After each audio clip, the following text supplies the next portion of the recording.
I would like to speak about Keyshawn Davis. My guy, Keyshawn Davis. I really am looking forward to the future of this young man, Keyshawn Davis. He looks to me like he's a bit of a throwback. I remember seeing him at the Tokyo Olympics 2020. He got the silver medal, and I'll do more of a fighter profile on Keyshawn soon to come. But as for now, let's talk about what happened on the 8th of November, Friday, where he was headlining a show that Top Rank put on, because he is a Top Rank fighter. I remember he was with Eddie Hearn and Matchroom earlier on, but now he's with Top Rank, and that makes me know that he actually wants to fight, because when you sign to a Matchroom or a Top Rank, these promotional companies put you in with fighters that are going to make you have to have fights. And in his 12th pro fight, he fought this guy called Gustavo Lemos. And Gustavo Lemos is actually a guy that toggles between lightweight and super lightweight. In his last fight, he weighed in at 138 pounds, which is just under the super lightweight division, which is 140. And he lost to Richardson Hitchens, who's about to go and fight Leon Parro for his belt. This guy is going into the fight with Keyshawn. He was 29-1 with 19 knockouts, and Keyshawn was 11-0. Okay, Keyshawn was up against a guy who was very experienced from Argentina, where these guys are known to be durable, tough fighters. But this guy is a pressure fighter, and most people believe that he won his fight against Richardson Hitchens, and he was robbed on the cards. For me, it was 50-50. It could have gone either way, but it did look like he was having a lot of success against Richardson Hitchens. Just to make a note of that, where Keyshawn is a boxer puncher, and boxer punchers usually have success against pressure fighters. Therefore, this fight was supposed to be tailor-made. There was a bit of worry from people that, Keyshawn may be too green and not yet ready. But Keyshawn wanted this fight because he really wants to jump up in the boxing world really quickly. He wants to make a name for himself really quickly. Having this fight against Gustavo Lemos, who just fought Richardson Hitchens at super lightweight, he's now asked him to come down to lightweight to fight Keyshawn.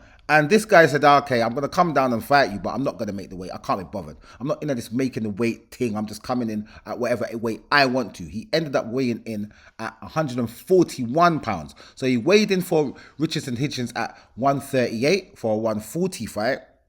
And he weighed in against Keyshawn 141.5 for a 135 lightweight contest. Keyshawn weighed in at 134.25, making his weight because he knows he wants to make this weight. It was for all these intercontinentals, WBO, IBF, WBC, America, some, trinket belts. But at the end of the day, Keyshawn is looking to forward himself in the reckoning of the lightweight division. So he goes in there and he goes, you know what, I'm going to fight this guy. I don't care if he's overweight. I'm fighting this guy. Let's have it. He goes in there and blows this guy out in 2 rounds. Absolutely wrecks him. I was so happy for Keyshawn because, to be fair to you, I'm a supporter of Keyshawn and his journey. I want to see him do well. And he's calling out Tank, which is unrealistic. It's just not going to happen. Tank don't fight people. He does not fight people that people want to see him fight. It just doesn't happen. Plus, you're only 11-0. Even though Tank has been fighting these guys with lesser records than him, he won't fight you. He just won't. I can't see him fighting Keyshawn Davis anytime soon. So Keyshawn Davis is better off going for the WBO belt against Denis Baranchyk, because Lomachenko's got the IBF, Gervonta's got the WBA, Shakur Stevenson's got the WBC. Now, Shakur Stevenson and Keyshawn Davis are big brethrens. Big brethren. So they're not going to fight anytime soon. Gervonta Davis just isn't going to fight anybody. He's going to retire before he fights anybody. This guy's 30 now. He just had his birthday the other day. He's 30. He's about to retire soon because he ain't going to fight anybody, yeah? Lomachenko's about to retire because he's got his family situation going on in his home country of the Ukraine, and he wants to be more in touch with his family. So I believe he's going to retire soon. I think his hunger for the sport has now dissipated. And so Denis Baranchyk is the actual other option, because he does have some WBO trinket. Okay, if he was to fight Raymond Moratalia, that would be good, I think, because he needs to have more fights. This guy fights 3 times a year, 4 times a year in his first year, and then his other years he's had 3 fights a year. I believe he needs to fight more.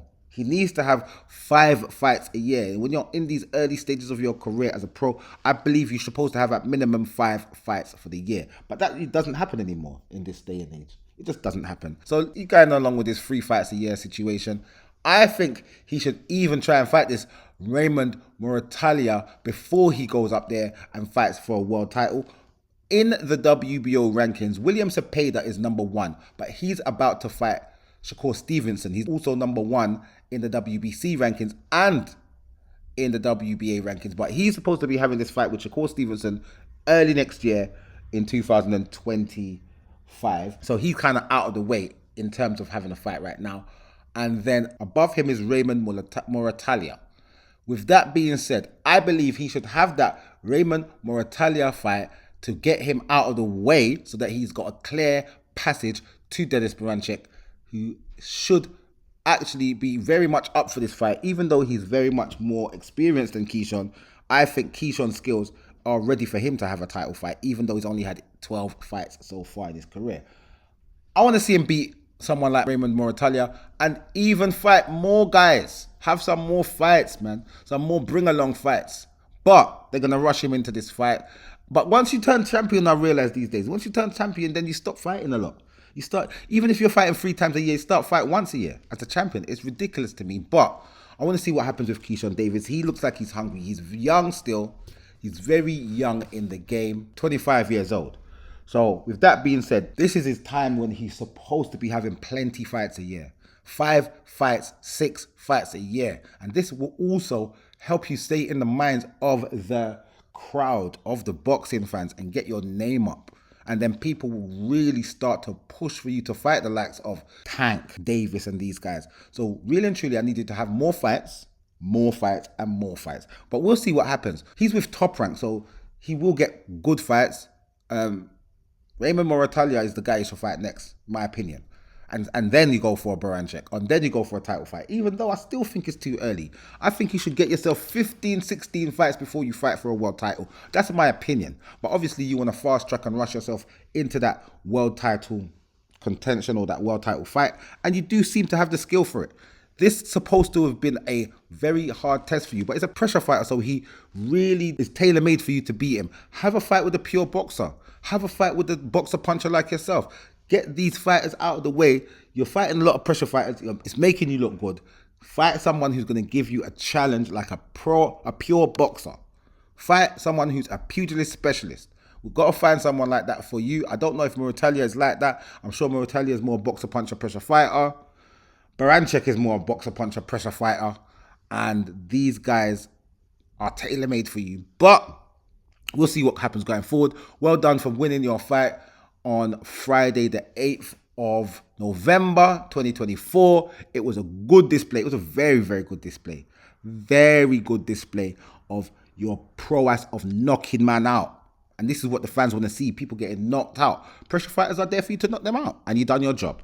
Brilliant. On to the next, and I'll see you guys in the next video.